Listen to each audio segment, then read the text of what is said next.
guys, gagawa kami ng gate dyan, oh. Lagyan namin ng gate yan, tsaka gabay sa hagdan, dalawa, yung isa dun sa taas.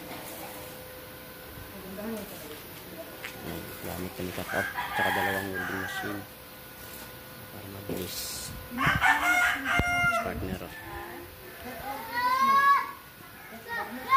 Muna kakating muna ako, tapos full weld, sabay-sabay kami mamaya. Ano ba gusto mo? Iwawalis mo tayo, nakalandaran.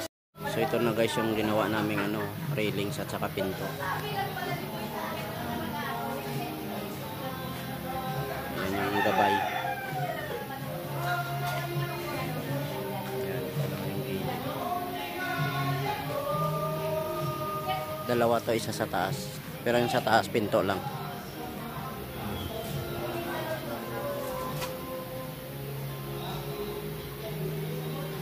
Ito yung pinto. Lock niya.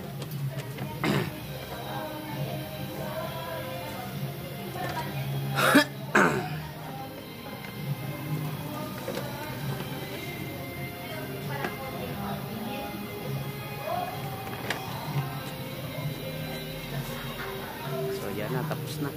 Sa taas na lang kami, kakabit namin yung isa.